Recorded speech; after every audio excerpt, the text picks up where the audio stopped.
त्या ऐकून तुम्ही त्यांचे टीव्हीवर वगैरे कार्यक्रम बघितलेले असतील. श्री जन्माचे स्वागत अभियान चळवळीच्या प्रणेत्या आहेत. त्यांनीच खरी ही चळवळ उभी केलेली आणि त्यांनी प्रत्येक ठिकाणी गावं, हायस्कूल, अनेक कार्यक्रम, मैदानच्या बैठकीत खूप छान प्रकारे मार्गदर्शन करून श्री भ्रूणहत्या थांबवा आणि आपलं श्री जन्माचे स्वागत करा याबाबत त्या अतिशय आपल्याला आज एक मोलाचं मार्गदर्शन करणार आहे. तर त्या मार्गदर्शनाचा नुसतं इथं ऐकून आपल्याला थांबायचं नाही, तर त्यांची जी काही चळवळ आहे ती आपल्या गाव पातळीवर आपण एक मोठी चळवळ उभी करून मुलींचं जन्माचं प्रमाण आपल्याला सगळ्यांना वाढवायचं आहे. या दृष्टीने आज हा कार्यक्रम आयोजित केलेला आहे.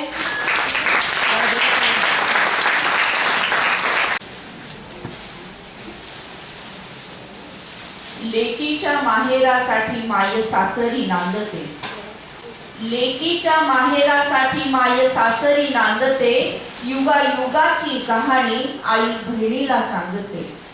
लेकीच्या माहेरासाठी माय सासरी नांदते, युगायुगाची कहाणी आई बहिणीला सांगते. आता कधी जन्मणार माय, आता कधी जन्मणार माय, आता कुठले माहेर, आता कधी जन्मणार माय, आता कुठले माहेर, गर्भामध्ये जळण्याचा तिला मिळतो आहेर, तिला मिळतो आहेर. अशा प्रकारची दारुण अशी परिस्थिती आज या चिमुकलीची निर्माण झालेली आहे.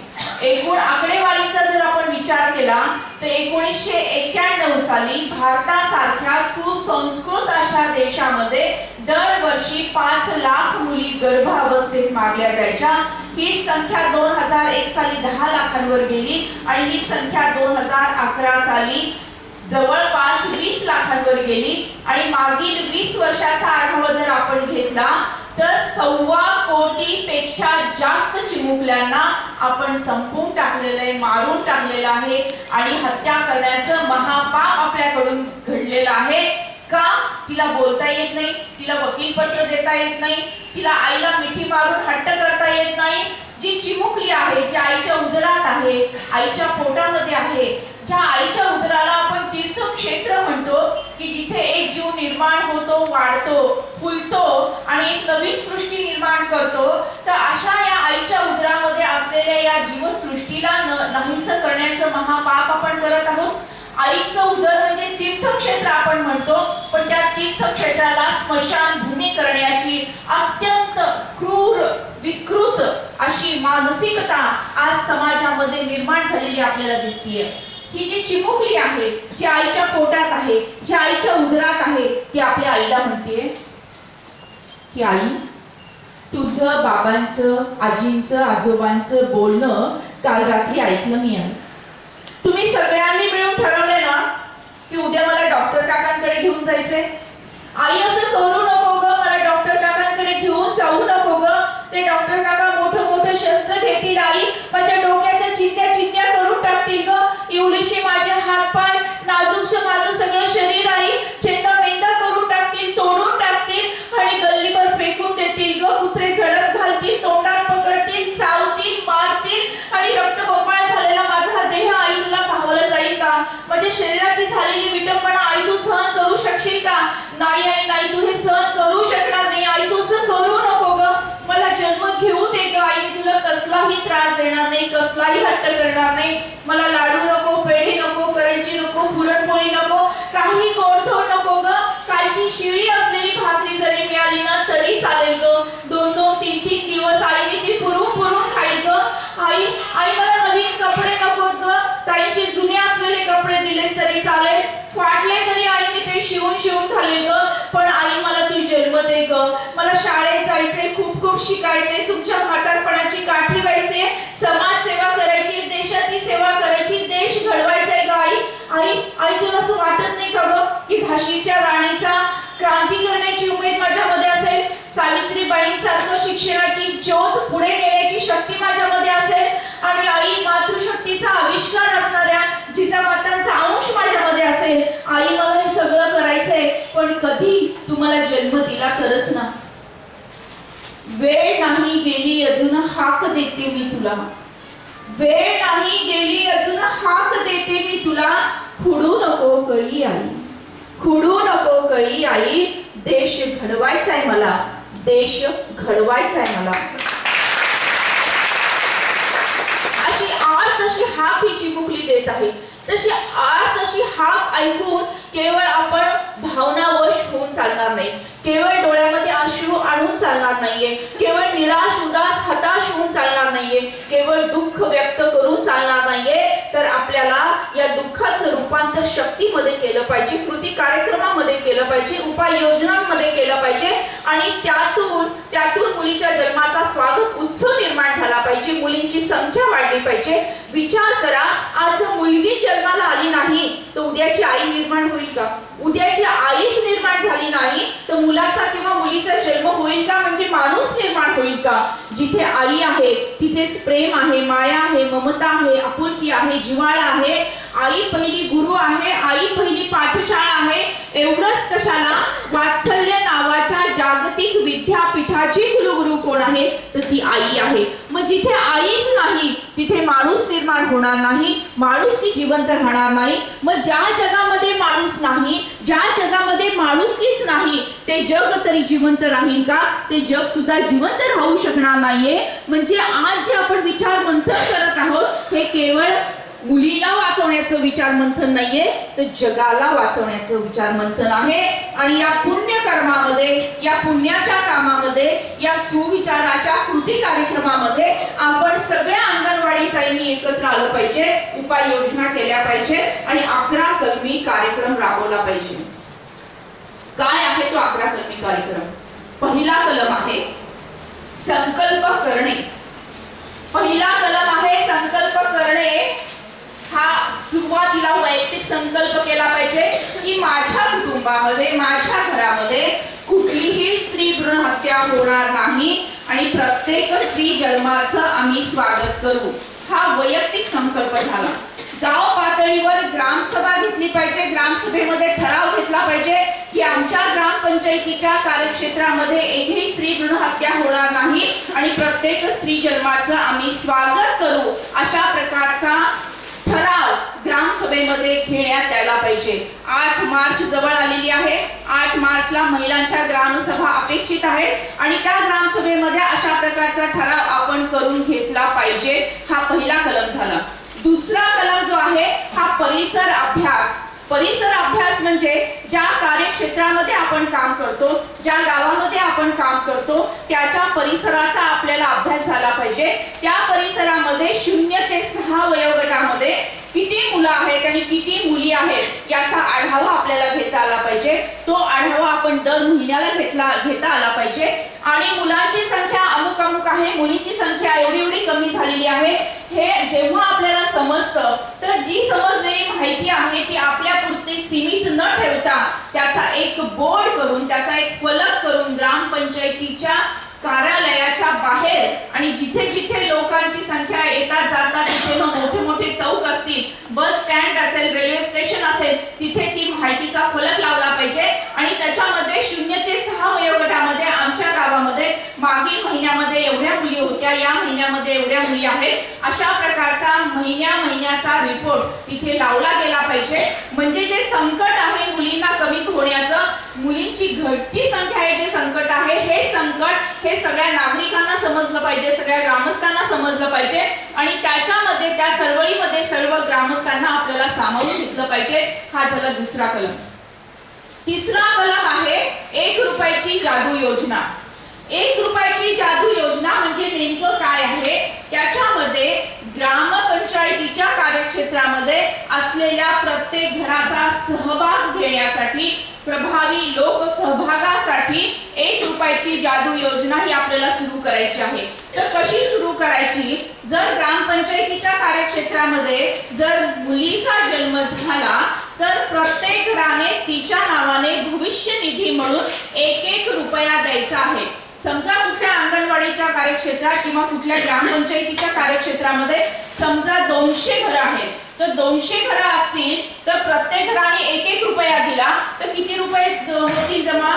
200 रुपये जमा होतील. ते 200 रुपये मुलीच्या नावाने 18 वर्षासाठी फिक्स डिपॉझिट मध्ये आपण ठेवू शकतो आणि त्या 200 रुपयाची मोठी रक्कम आपल्याला 18 वर्षात वर्षानंतर पाहता येऊ शकते.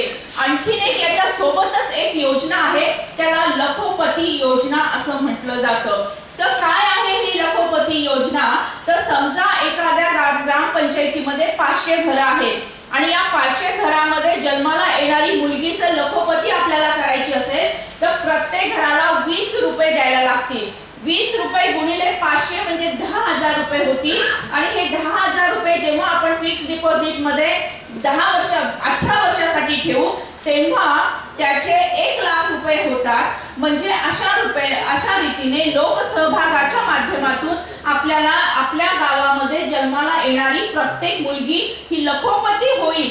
म्हणजे तिची एक प्रकारची भविष्य सुरक्षितता आपल्याला करता येईल. ती भविष्य काळामध्ये आर्थिक दृष्ट्या सक्षम होईल, सुरक्षित होईल. आणि याच्यामध्ये प्रत्येक घराचा सहभाग असल्यामुळे घराघरातून याला चांगला रिस्पॉन्स मिळत असल्यामुळे लोकसहभागाचं प्रभावी साधन म्हणून सुद्धा या 1 रुपयाच्या जादू योजनेकडे आपल्याला पाहता येतं. म्हणजे या योजनेचे 2 भाग आहेत ते तुम्ही लक्षात घ्या.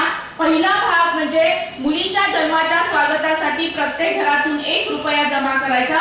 दुसरा भाग म्हणजे लखोपती योजना जर आपल्याला राबवायची असेल आणि आपल्या गावामध्ये किती घरं आहेत त्याचा भागाकार करून आपल्याला प्रत्येक घरातून किती निधी घ्यावा लागेल, एकूण 10,000 रुपये तयार करण्यासाठी याचा आपल्याला विचार करायचा आहे.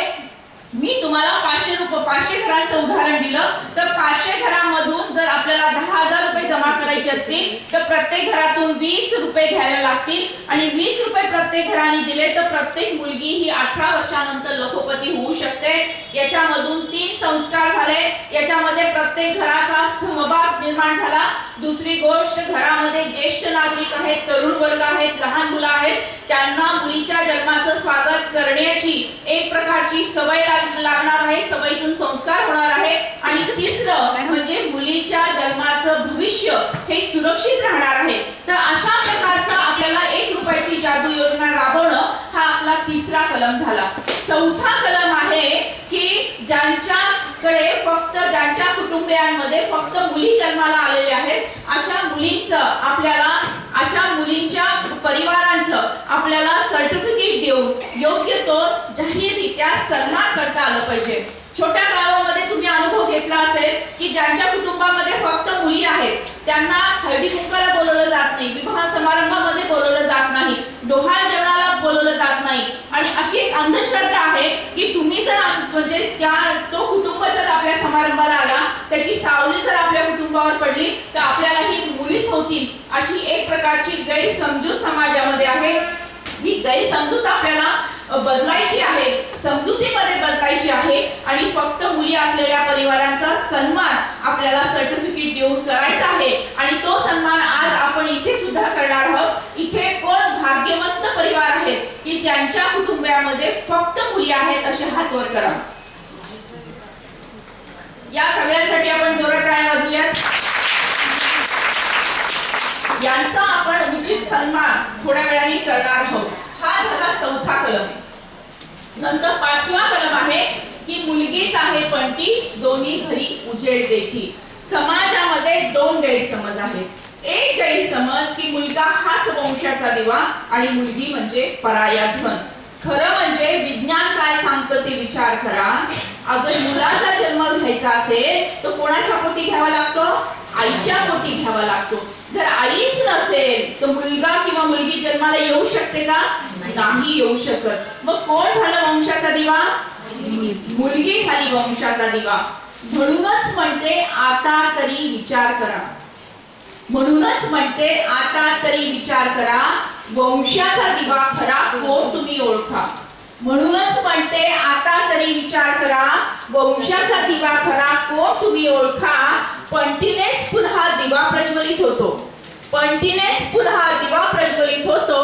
स्त्री असो वा पुरुष जन्मत स्त्रीच्याच पोटी घ्यावा लागतो. आईची महती कशाला हवी सांगायला. आईची महती कशाला हवी सांगायला. चला सज्ज होऊया स्त्री भ्रूण हत्या थांबवायला. चला सज्ज होऊया स्त्री जन्माचे स्वागत करायला. म्हणजे काय झालं की मुलगा वंशाचा दिवा आणि मुलगी पराया धन असं मानलं जातं. पण आपण जर आपल्या गावामध्ये गेलो, कार्यक्षेत्रामध्ये गेलो, एखाद्या कुटुंबामध्ये गेलो आणि आपण त्यांना म्हटलं पणती असते तर कुणी आपलं ऐकेल का? तर ऐकणार नाही. ते काय म्हणतील, तुम्ही काय अंगणवाडीच्या क्लासला गेल्या आणि काय नाही ते शिकून आल्या, ते सगळं खोटं आहे.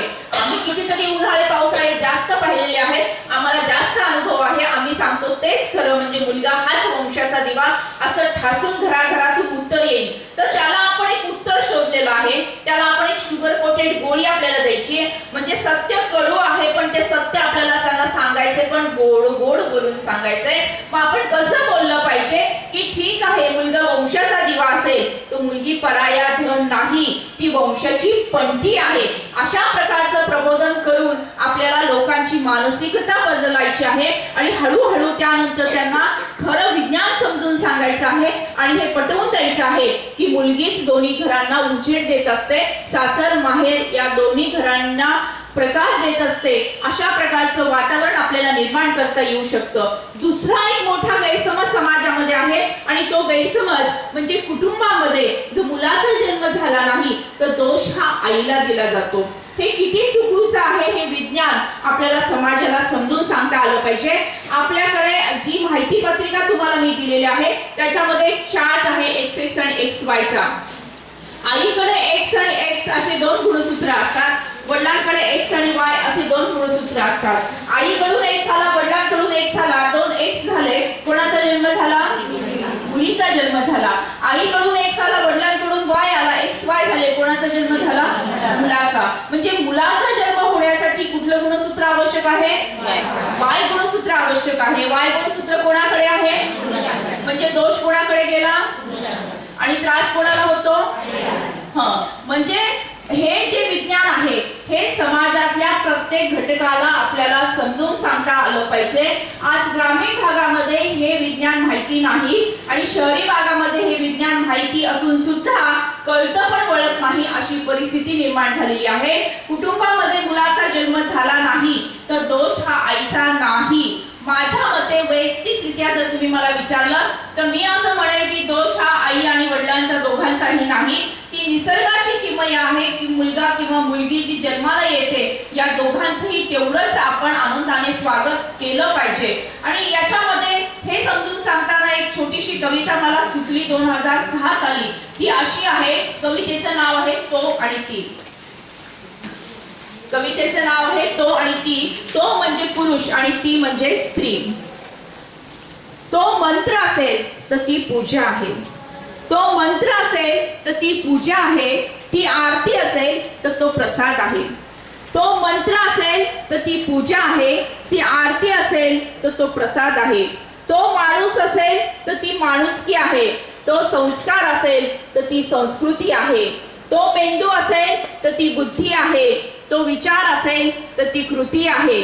तो दसरा असेल तर ती दीपावली आहे आणि तो तिळगुळ असेल तर ती संक्रांत आहे. मंत्र म्हटल्याशिवाय पूजा पूर्ण होत नाही, आरती झाल्याशिवाय प्रसाद मिळत नाही. माणसामध्ये आवश्यक आहे माणुसकी आणि अनेक संस्कार मिळून निर्माण होते एक संस्कृती. मेंदूमध्ये आवश्यक आहे बुद्धी आणि विचार केल्याशिवाय घडत नाही कृती. दसऱ्यानंतर येते दीपावली आणि संक्रांतीचा सण तिळगुळ दिल्या घेतल्या वाचून साजरा होऊ शकत नाही. असं असतं स्त्री आणि पुरुषांचं नातं. एकमेकांसमवेत असेल तर निर्माण होतं पूर्णत्व, नाहीतर ते असतं अधुरं अधुरं अधुरं. कुटुंबामध्ये मुलाचा जन्म झाला नाही तर दोष आईचा नाही. त्यामुळे आईला त्रास द्यायचा नाही. दुसरं लग्न करण्याची भीती घालायची नाही. बाळणपणावर बाळणपण तिच्यावर लादायचे नाही. तिच्यावर जबरदस्ती करायची नाही. तिच्यावर कौटुंबिक हिंसाचार करायचा नाही. अशा प्रकारची भूमिका तुम्हाला फील्ड वर्क करताना, गाव पातळीवर काम करताना करायला हवी. हा झाला 5वा कलम. आता आपण जाऊया 6व्या कलमकडे. 6वा कलम आहे नकोशीला करूया हवीशी. आपण असं म्हटलं की मुलीचा जन्म होतच नाही, तिला गर्भात मारलं जातं. झाला जन्म तर तिला नकोशी असं म्हटलं जातं, संबोधलं जातं. अनेक ठिकाणी मुलीचं नावच नकोशी ठेवलं जातं. खानदेशमध्ये खटी ठेवलं जातं. काही ग्रामीण भागामध्ये कडूबाई ठेवलं जातं. काही ठिकाणी तिला धोंडी म्हटलं जातं. काही ठिकाणी तिला पथरी म्हटलं जातं. तर अशा प्रकारच्या निगेटिव्ह मानसिकता निर्माण करणाऱ्या, तिला दुय्यम स्थानी ठेवून तिला उपेक्षित करण्याचं नामकरण झालेलं आपल्याला दिसतं. तर अशा प्रकारच्या ज्या आपल्याला महिला, अशा प्रकारच्या ज्या चिमुकल्या आहेत, त्यांचं आपल्याला 3 टप्प्यामध्ये नकोशीला करूया हवीशी हा प्रकल्प आपल्याला राबवता येतो. पहिला टप्पा की नकोशी नावाच्या मुलींचा शोध घेणे आणि नामकरण करणे. दुसरा टप्पा तिच्या शिक्षण आणि पोषणाकडे लक्ष देणे. आणि तिसरा टप्पा तिला स्वावलंबी बनवणे. 2007 साली ही मोहीम मी चालू केली. सातारा जिल्ह्यामध्ये मी जेव्हा काशाच ग्रामीण भागामध्ये संवाद साधत होते, तेव्हा तुमच्यापैकी एक अंगणवाडी ताई माझ्याकडे आली आणि ती मला म्हणाली की माझंच नाव नकोशी आहे ताई, मला खूप दुःख होतं, मला घरी अशा प्रकारे त्रास दिला जातो, माझ्या समाजामध्ये मला उपेक्षित ठेवलं जातं. आणि त्या दिवशी मी संकल्प केला की नाही, मला इथे काहीतरी केलं पाहिजे. आणि हा म्हणता ही मोहीम सुरू झाली. सातारा जिल्ह्यामध्ये 283 मुलींचं नामकरण झालं. धांदरफळचं मी उदाहरण दिले, एक आदर्श उदाहरण आहे. त्या ग्रामपंचायतीने नकोशी मुक्त ग्रामपंचायत करण्याचा संकल्प केला, ठराव केला. नुसता ठराव घेऊन ते थांबले नाही, तर नकोशी मुक्त असं गाव ग्रामपंचायत धांदरफळनी केलेलं आहे. त्यांचं आपण टाळ्या वाजून स्वागत करू.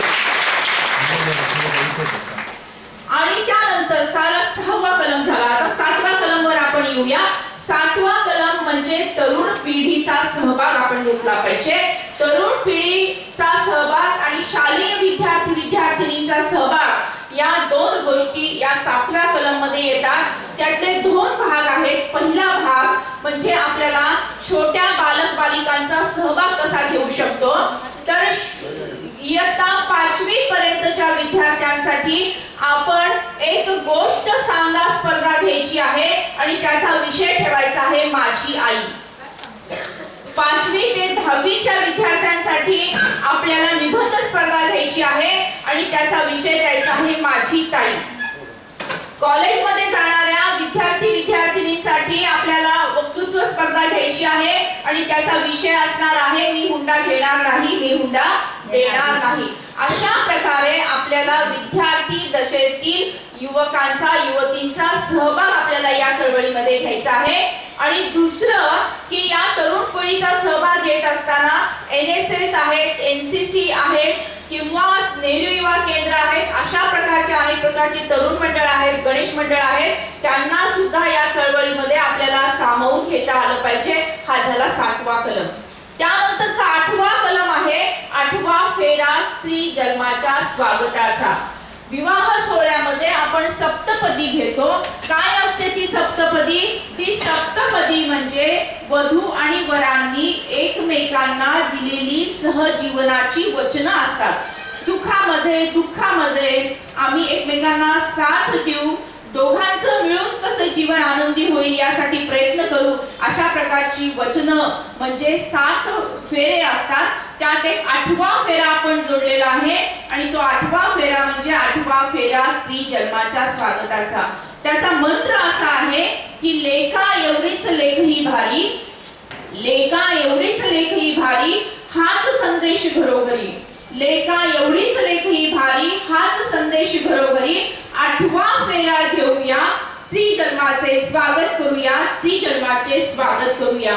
अशा प्रकारचा 8वा फेरा सामुदायिक विवाह सोहळ्याच्या माध्यमातून आपल्याला घेता येऊ शकतो. त्यामुळे खूप प्रकारचे चांगले फायदे होतात. एक तर हुंडा दिला घेतला जात नाही, बालविवाह होत नाही, सामाजिक समरसता निर्माण होते आणि 8वा फेरा स्त्री जन्माच्या स्वागताचा घेता येतो, आर्थिक बचत होते. तर अशा प्रकारचे सामुदायिक विवाह सोहळ्यामध्ये आपण 8वा फेरा स्त्री जन्माच्या स्वागताचा घ्यायचा आहे. मागच्याच महिन्यामध्ये दिल्लीमध्ये पुरोहितांची बैठक झाली आणि सगळ्या पुरोहितांनी ठरवलं की उत्तर प्रदेशामध्ये दिल्ली परिसरामध्ये जितके विवाह होतील त्या सगळ्यांमध्ये 8वा फेरा घेण्याविषयीची विनंती करण्यात येईल. त्यानंतर मध्य प्रदेशमध्ये सुद्धा 8वा फेरा आता सुरू झालेला आहे. गुजरातमध्ये सुद्धा पुढच्या महिन्यामध्ये 8वा फेरा घेतला जाणार आहे. म्हणजे या 8वा फेरा स्त्री जन्माच्या स्वागताचा विस्तार संपूर्ण भारतामध्ये होत आहे आणि या सोबतच जे भारतीय आहेत परंतु परदेशामध्ये राहत आहेत आणि तिथे ते विवाह करत आहेत त्यांच्यापर्यंत सुद्धा हा 8वा फेरा पोहोचलेला आहे. आपणही आपल्या कार्यक्षेत्रामध्ये अशा विवाह सोहळ्यातून 8वा फेरा घेण्याविषयीचा आग्रह आपण करू शकता आणि स्त्री जन्माच्या स्वागताची भूमिका समाजामध्ये निर्माण होण्यासाठी कार्यरत राहू शकता। हा झाला 8वा कलम। 9वा कलम म्हणजे गरोदर मातांना आधार देणे, एनसी ट्रॅकिंग करणे। याच्यामध्ये आपण सगळ्याच अंगणवाडी ताई खूप चांगल्या प्रकारे काम करत आहात की आपल्या कार्यक्षेत्रामध्ये ज्या महिलेला पहिली मुलगी आहे आणि दुसऱ्या वेळेची गरोदर आहे अशा मातांचा आपण सामुदायिक डोहाळ जेवणाचा कार्यक्रम घेऊ शकतो। त्यांना गर्भसंस्कार आणि गर्भरक्षणाचे धडे देऊ शकतो। त्यांना मुलीच्या जन्माच्या स्वागत करण्याविषयीची भूमिका समजावून सांगू शकतो। त्यांच्या सोबत आपण एक मैत्रीचं नातं निर्माण करू शकतो आणि अशांना सगळ्या शासकीय योजना समजावून देऊ शकतो। 102 नावाची जननी सुरक्षा योजना आता नव्याने सुरू झालेली आहे। बाळापण हे हॉस्पिटलमध्ये व्हावं आणि त्यासाठी वाहन व्यवस्था शासनाने केलेली आहे आणि त्यासोबतच उपचार, गोळ्या, औषधं, लसीकरण याविषयीची सुद्धा संपूर्ण व्यवस्था शासनाने केलेली आहे। या सगळ्या योजना आपल्याला मातांपर्यंत, त्यांच्या कुटुंबियांपर्यंत न्यायच्या आहेत। त्याविषयीचं त्यांना सगळ्या गोष्टी समजावून सांगून या योजनेमध्ये सहभागी करून घ्यायचे आहे आणि ज्यांना पहिली मुलगी आहे आणि दुसऱ्या वेळेस या गरोदर आहेत अशा मातांचा आपण स्पेशल डोहाळ जेवणाचा कार्यक्रम घेऊ शकतो। अशा प्रकारचा कार्यक्रम आम्ही आमच्या नगरला घेतला। माझ्या सुनबाईचं डोहाळ जेवण होतं, त्यामध्ये आम्ही अशा मातांना सामावून घेतलं आणि अशा प्रकारचा कार्यक्रम घेतल्यानंतर इतका चांगला असा प्रतिसाद मिळाला की त्यापैकी 7 जणांच्या घरी मुलीचा जन्म झाला आणि 7 घरातील सासूबाईंनी माझ्याकडे केशरी पेढा आणून दिला आणि आनंद व्यक्त केला। अशा प्रकारच्या सामुदायिक डोहाळ जेवणाच्या माध्यमातून समाजाची घराघरातून आपण चांगली मुलीच्या जन्माच्या स्वागताची भूमिका निर्माण करू शकतो। हा झाला आपला 9वा कलम। 10वा कलम आहे सोनोग्राफी मशीन शासकीय वरदान। खरं म्हणजे सोनोग्राफी मशीनचा जन्म कशासाठी झाला की बाळ आणि आई हे दोघंही सुरक्षित राहावेत, आरोग्य संपन्न राहावेत यासाठी सोनोग्राफी मशीनचा जन्म झाला। जन्मजात विकृती असेल तर त्याचं निदान पटकन व्हावं, त्याच्यावर उपचार व्हावे म्हणून सोनोग्राफी मशीन वापरली जावी असा संकेत आहे। परंतु लिंग परीक्षणासाठी ही सोनोग्राफी मशीन वापरली गेली आणि त्यामुळे कडक कायदा असून सुद्धा आपल्याला अनेक प्रकारचे डॉक्टर हे सोनोग्राफी करताना दिसतात। अनेकांना झालेली शिक्षा आपण पेपर मधून वाचतो। एक समाज म्हणून आपण काय करू शकतो तर महाराष्ट्र शासनाची एक मदत फोन नंबर महाराष्ट्र शासनाने दिलेला आहे, तो आहे 180023344475। आपल्याला दिलेल्या माहिती पत्रिकेमध्ये तो नंबर लिहिलेला आहे। त्याचा उपयोग आपण 2 प्रकारे करू शकतो। नंबर 1 की अशा प्रकारच्या सोनोग्राफी सेंटर्स वर जर लिंग परीक्षण होत असेल त्या सोनोग्राफी सेंटरचं नाव आपल्याला या फोनवर सांगता येऊ शकतं। दुसरं म्हणजे गरोदर मातेला जर कुणी अन्य व्यक्ती जर तिला जबरदस्ती करत असतील की तू सोनोग्राफी करून घे किंवा तिला गर्भपात करण्याची जबरदस्ती करत असतील तर अशाही कुटुंबाचं, अशाही व्यक्तींचं नाव आपण या फोनवर कळवू शकतो, त्याला चांगल्या प्रकारे प्रतिसाद मिळू शकतो। तर अशा प्रकारचा 10वा कलम आहे सोनोग्राफी मशीन शासकीय वरदान। त्यानंतरचा 11वा कलम आहे तो म्हणजे सामूहिक शपथ। कारण आपल्याला जर सकारात्मक समाज मन घडवायचा असेल, सामाजिक क्रांती जर करायची असेल तर एक प्रकारची प्रार्थना तरी हवी, प्रतिज्ञा तरी हवी किंवा शपथ तरी हवी। तर यासाठी म्हणून 2006 साली मी ही शपथ तयार केली आणि ही शपथ सगळ्या ग्रामपंचायतीच्या कार्यालयापर्यंत पोहोचवण्याची व्यवस्था महाराष्ट्रामध्ये केली। त्याचा आता हिंदीमध्ये रूपांतर झालंय, इंग्लिशमध्ये झालंय, तेलुगूमध्ये झालंय, उर्दूमध्ये झालंय, गुजरातीमध्ये झालंय, अन्य भारतीय भाषांमध्ये ते झालेलं आहे। इंटरनेटवरच्या माध्यमातून सगळ्या भारतभर ही शपथ आता घेतली जाते। या शपथेला महामहिम राष्ट्रपती प्रतिभाताई पाटील यांनीही पण कौतुक करून, प्रोत्साहन करून याला बळ दिलेलं आहे। ही शपथ सुद्धा आपण घेणार आहोत। कार्यक्रम कुठलाही असो, कार्यक्रमाच्या सुरुवातीला किंवा शेवटी ही जर शपथ घेतली गेली तर परत परत समाज मनावर स्त्री जन्माच्या स्वागताचा सुविचार हा बिंबवला जातो आणि त्यातून सकारात्मक समाजमन घडवण्यासाठी प्रयत्न आपल्याला करता येतो. अशा प्रकारचा 11वा कलम म्हणजे सामूहिक शपथ आहे. म्हणजे 1 पासून 11 पर्यंत कलम आपण पाहिले. ते कलम काय आहे तर स्त्री भ्रूण हत्या रोखण्यासाठी, स्त्री जन्माचं प्रभावी असं स्वागत करण्यासाठी आपल्याला हे 11 कलम करायचे आहे. पहिला कलम आहे संकल्प करणे, ग्रामसभेमध्ये ठराव घेणे. दुसरा कलम आहे परिसराचा अभ्यास करणे, 0 ते 6 वयोगटातील मुलांची मुलींची आकडेवारीचा अभ्यास करून त्याचा फलक करून आपल्याला प्रथमदर्शनी क्षेत्रामध्ये लावणे. तिसरा कलम आहे 1 रुपयाची जादू योजना, लखोपती योजना. चौथा कलम आहे फक्त मुली असलेल्या परिवारांचा सन्मान करणे. 5वा कलम आहे समाजामध्ये दोन गैरसमज आहे की मुलगा हाच वंशाचा दिवा, त्या आपल्याला बदल घडवणे, सामाजिक बदल घडवणे. आणि दुसरा जो काही गैरसमज आहे की मुलगा झाला नाही कुटुंबामध्ये तर दोष आईला दिला जातो, तर याचाही गैरसमज दूर करणे. यासाठी XXXY ही गुणसूत्राची माहिती सर्वांना देणे. त्यानंतरचा कलम आहे 6वा नकोशीला करूया हवीशी. त्यानंतरचा 7वा कलम आहे की विद्यार्थिनींचा सहभाग या चळवळीमध्ये घेणे, तरुण पिढीचा सहभाग घेणे. 8वा कलम आहे 8वा फेरा स्त्री जन्माच्या स्वागताचा.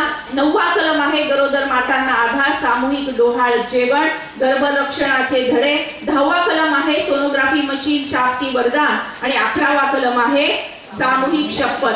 अशा प्रकारचे 11 कलम आपण आपापल्या कार्यक्षेत्रामध्ये जर राबवले तर नक्कीच मुलींची संख्या वाढणार आहे असा विश्वास मला वाटतो. खरं म्हणजे आपण अंगणवाडी ताई म्हणजे खूप काम करणाऱ्या अशा सगळ्या भगिनी आहात आणि म्हणूनच आपल्या समोर ही 11 कलम सादर करताना मला खूप आनंद झाला. आता आपण एक गीत या निमित्ताने म्हणूया की कडवं आपल्याला सगळ्यांना सामूहिकरित्या म्हणायचं आहे. आणि मधलं जे आहे ते मी तुम्हाला कडवं फक्त लिहून घ्या. कशाला म्हणावं की कुणीतरी की दार उघड, फार झालं आता तू स्वतःला सावर. वेळ नाही गेली अजून, आता नाही म्हणायला शिकूया. आता आपणच आपले कवाड उघडूया, मुलीच्या जन्माचे स्वागत करूया. झाला जन्म पण नकोशी झाले, झाला जन्म पण नकोशी झाले. खाण्यापिण्यात राहण्या वागण्यात दुय्यम स्थानी आले. जाऊ दे मेलं आता आपणच एकमेकींना आधार देऊया. जाऊ द्या मेलं आता आपणच एकमेकींना आधार देऊया. स्वतःची भाकर स्वतःच मिळूया, स्वतःचा निर्णय स्वतःच घेऊया. आता आपणच आपले कवाड उघडूया, मुलीच्या जन्माचे स्वागत करूया.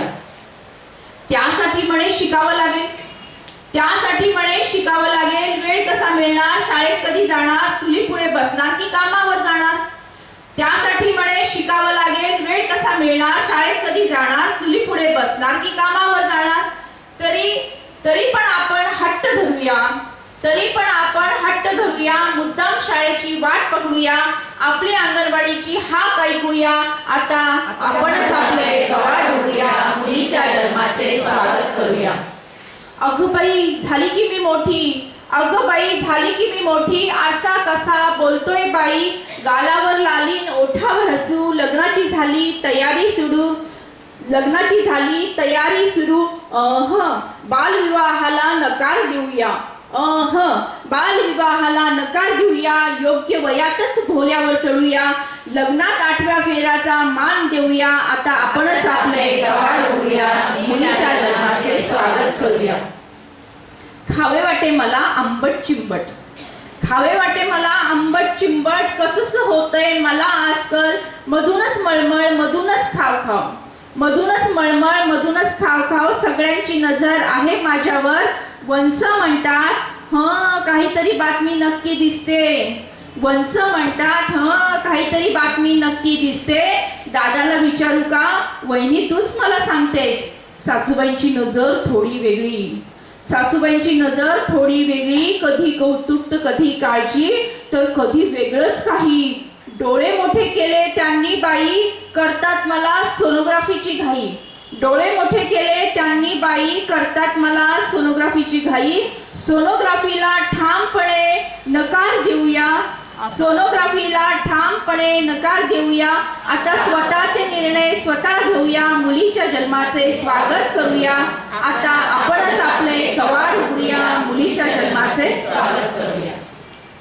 लक्ष्मीच्या पावलाने दीपावली येते, लक्ष्मीच्या पावलाने दीपावली येते, नवरात्रीच्या जागराने दुर्गा पावते, वटपौर्णिमेच्या दिवशी सावित्री दिसते, भाऊबीजेच्या दिवशी बहीण राखते, राखीचा धागा ताई बांधते, पाडव्याचे औक्षण पत्नी करते, तरी तरी गर्भातली चिमुकली जन्माआधी मरते.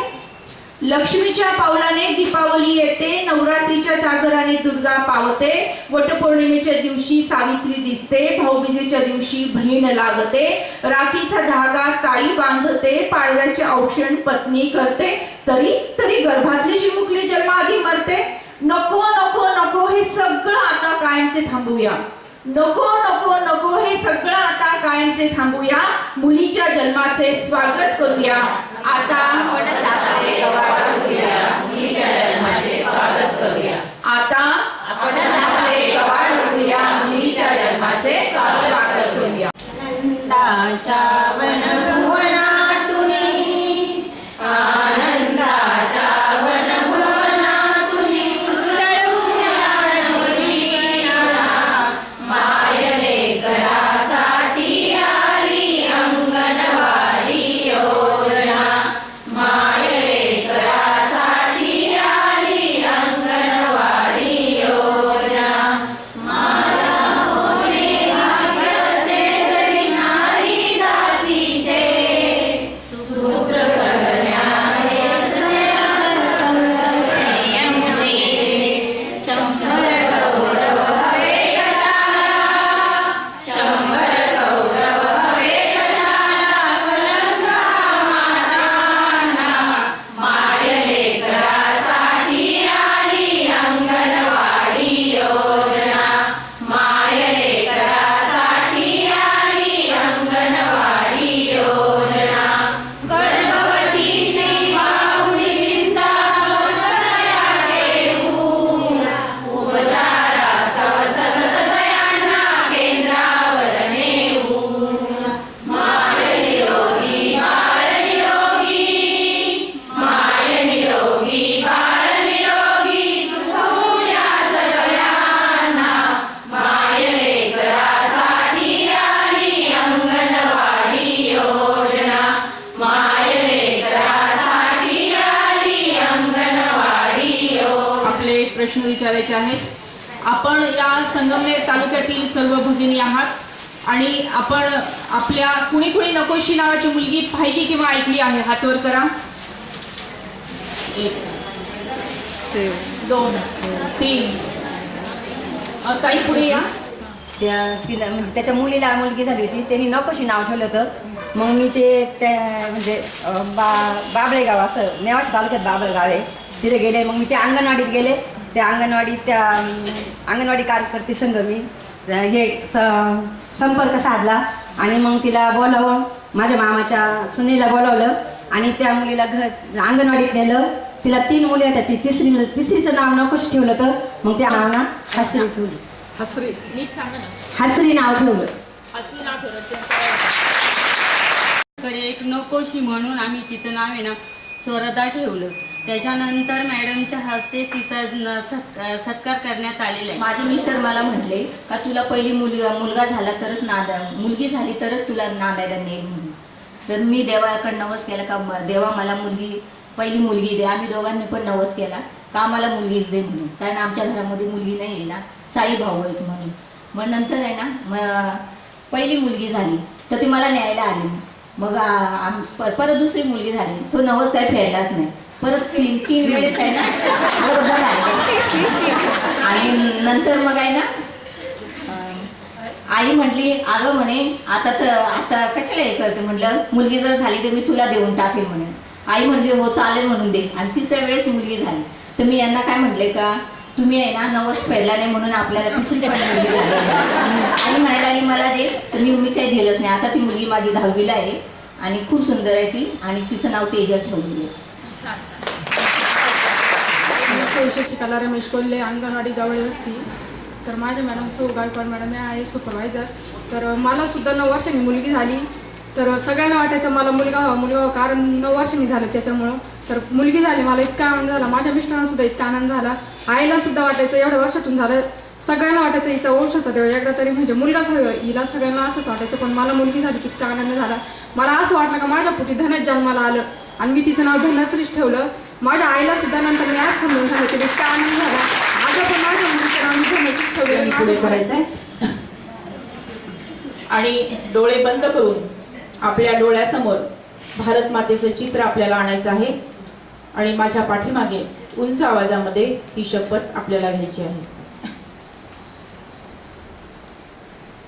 भारत माझा देश आहे, भारत माझा देश आहे, सारे भारतीय माझे बांधव आहेत, सारे भारतीय माझे बांधव आहेत. माझ्या या देशात माझ्या या देशात स्त्री पुरुष समानता नांदावी, स्त्री पुरुष समानता नांदावी यासाठी मी सदैव प्रयत्न करेन. यासाठी मी सदैव प्रयत्न करेन. स्त्री एक महान शक्ती आहे, स्त्री एक महान शक्ती आहे, ती अनंत काळची माता आहे, ती अनंत काळची माता आहे. मुलगा वंशाचा दिवा असेल तर, मुलगा वंशाचा दिवा असेल तर, मुलगी वंशाची पंटी आहे, मुलगी वंशाची पंथी आहे. तिचा आदर सन्मान तिचा आदर सन्मान मनापासून करणे मनापासून करणे हे माझे कर्तव्य आहे. हे माझे कर्तव्य आहे. मी हुंडा घेणार नाही, मी हुंडा घेणार नाही, मी हुंडा देणार नाही, मी हुंडा देणार नाही, मी स्त्री भ्रूण हत्या करणार नाही, मी स्त्री हत्या करणार नाही, करू देणार नाही. करू देणार नाही. प्रत्येक स्त्री जन्माचे प्रत्येक स्त्री जन्माचे स्वागत करेन, स्वागत करेन. त्याविषयी त्याविषयी जनजागृती करेन, जनजागृती करेन. अशी शपथ अशी शपथ सर्वांच्या साक्षीने सर्वांच्या साक्षीने आम्ही घेत आहोत. आम्ही घेत आहोत. हात खाली घ्यायचा आणि भारत मातेचा जय जयकार हात उंच करून करायचाय. भारत माता की जय. भारत माता की जय. धन्यवाद सगळ्यांनी.